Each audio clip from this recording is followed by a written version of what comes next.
খুব পরিচ্ছন্নতার খুব সাধারণ কিছু নিয়ম, হ্যাঁ আমি এই 5টা বললাম, তো এই 5টা সাধারণ নিয়ম মেনে চললে করোনাকে আমরা ঠেকে দিতে পারি।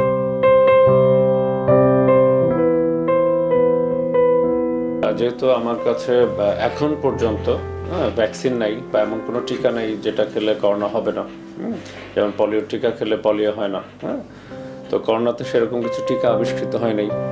হ্যাঁ আবার এমন কোনো ওষুধও নয় যে আমার করোনা হওয়ার পর সেই ওষুধটা খেলাম করোনা সেরে গেল। হ্যাঁ যেমন টাইফয়েড হলে আমরা অ্যান্টিবায়োটিক খাই, টাইফয়েড সেরে যায়। তো আমার হাতে একটা অস্ত্র আছে, হ্যাঁ সেটা হচ্ছে করোনাকে প্রতিরোধ করে দিতে পারি আমি কিছু সামান্য সাবধানতা, সামান্য সচেতনতা, সামান্য পরিচ্ছন্নতার সামান্য কিছু নিয়ম মেনে চললে, হ্যাঁ খুব সহজ কিছু নিয়ম মেনে চললে আমি এটাকে ঠেকিয়ে দিতে পারি যে আমার করোনা হবে না। হ্যাঁ কি সেইগুলি আমি যদি পয়েন্ট আকারে বলি, হ্যাঁ 1 নম্বর হচ্ছে আমি কারোর সাথে এখন এই সময় হ্যান্ডশেক বা কোলাকুলি করব না। মোট কথা হচ্ছে কারো শারীরিক কোনো নিবিড় স্পর্শে যাব না, কাউকে স্পর্শ করব না, এই একটা নিয়ম মেনে চলবো।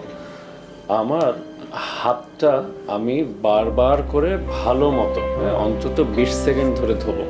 হাত খুব গুরুত্বপূর্ণ এই কারণে, কারণ বারবারই বলছি যে আমি ড্রপলেটটা, করোনার ড্রপলেট বা আক্রান্ত ব্যক্তির মুখ থেকে যে তরল পদার্থটা বেরিয়েছে ওইটা আমি হাত দিয়ে ধরছি।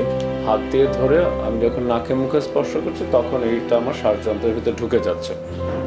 তো কাজে আমি হাতটা যদি পরিষ্কার রাখতে পারি, হ্যাঁ আমি যদি ঘরের থেকে বের হলাম বাসায় ফিরলাম, হ্যাঁ প্রথমে আমি হাতটা ভালো মতো ধুয়ে ফেললাম আর অন্য কিছু করার আগে, তাহলে অন্তত হাতটা দিয়ে কিছু হবে না। আমি ইভেন ঘরের বাইরে গেলাম হ্যান্ড স্যানিটাইজার রাখলাম, হাত যদি ভালো মতো পরিষ্কার করে রাখি আমার হাত পরিষ্কার। হাত পরিষ্কার থাকলে আমি যদি নাকে মুখে হাতও দেই আমি আর আক্রান্ত হব না, হ্যাঁ কিংবা অন্য কিছুতে ধরে বা অন্য কোথাও ছড়াবো না। তো 2 নম্বর পয়েন্ট হচ্ছে অবশ্যই ভালো মতো হাত পরিষ্কার করবো।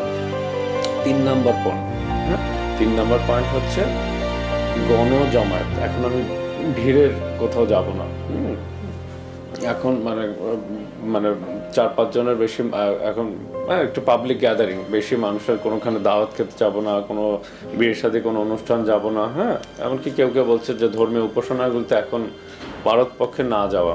কারণ হচ্ছে গণজমায়েত যেখানে সেখানে আমি তো জানি না আমার পাশে যদি করোনা আক্রান্ত কেউ এসে দাঁড়ায়, তার থেকে যদি আমি আক্রান্ত হতেই পারি, হ্যাঁ তো কাজে গণজমায়েত এবং এটা থেকে দূরে থাকবো, গণজমায়েত পরিহার করব। বিদেশ ভ্রমণ, এখন কোথাও বিদেশ যাব না, হ্যাঁ কারণ আমি বিদেশ যাচ্ছি এয়ারপোর্টে কিংবা প্লেনে উঠেছি, আমার যদি পাশের যাত্রী আক্রান্ত থাকে তার থেকে আমি আক্রান্ত হতে পারি, হ্যাঁ তো কাজেই মোদ্দা কথা হচ্ছে যতটা পারা যায় আমি গণজমায়েতে যাব না, বিদেশ ভ্রমণ করব না। এবং আরো একটা ব্যাপার, বিদেশ থেকে এসেছে আক্রান্ত দেশ হোক কিংবা অন্য যে কোনো দেশ হোক, বিদেশ থেকে এসেছে এমন ব্যক্তি থেকেও একটা নিরাপদ দূরত্ব বজায় রাখবো, হ্যাঁ কারণ হচ্ছে যে করোনার একটা ব্যাপার আছে যে 14 দিন পর্যন্ত করোনার জীবাণুটা যদি কারো শরীরে ঢোকে 14 দিন পর্যন্ত এইটা তার থেকে, সে সুস্থ হোক বা অসুস্থ হোক, তার থেকে অপর ব্যক্তির শরীরে ছড়াতে পারে।